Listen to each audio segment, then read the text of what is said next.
Hi friends, இன்றைக்கி Monday morning.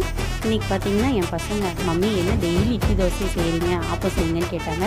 சரி, பசங்க கேட்டாங்களேங்கிறதுக்காக ஆப்பத்துக்காக ஊற வச்சுருக்கேங்க. நான் எப்படி ஊற வச்சேன்னு பார்த்தீங்கன்னா 4 டம்ளர் பச்சரிசிக்கு 1/4 டம்ளர் உளுந்துங்க, அது கூட கொஞ்சம் போல் வெந்தயம் சேர்த்து நல்லா ஒரு 4-5 மணி நேரம் ஊற வச்சுக்கணுங்க. நான் அரைக்கிறதுக்கு அரை மணி நேரத்துக்கு முன்னாடி அவள் ஒரு கைப்பிடி அளவு ஊற வச்சு அது கூட அரை மூடி தேங்காய் சேர்த்து எல்லாம் ஒன்றா மிக்சியில் அரைச்சிக்கிட்டேங்க. அரைச்சி எடுத்து நல்லா உப்பு போட்டு நல்லா மிக்ஸ் பண்ணி நல்லா வச்சுருங்க. மறுநாள் காலையில் பார்த்திங்கன்னா நல்லா மாவு புளிச்சு வந்துருக்குங்க. புளிச்சு வந்ததை எடுத்து நம்ம ஆப்பக்கல்ல ஊற்றணும்னா சூப்பரான ஆப்பம் ரெடிங்க. இந்த ஆப்பத்துக்கு சைட் டிஷ்ஷாக நம்ம கடலைக்கறி, தக்காளி தொக்கு எல்லாம் வச்சு சாப்பிட்லாங்க. ஆனால் நாங்கள் தேங்காய் பால் வச்சு தாங்க சாப்பிட்டோம். சூப்பராக இருந்துச்சு, பசங்களும் நல்லா சாப்பிட்டாங்க. ஸோ உங்களுக்கு பிடிச்சிருந்துச்சா நீங்களும் இதை ட்ரை பண்ணி பாருங்கள். ஓகே, பாய்.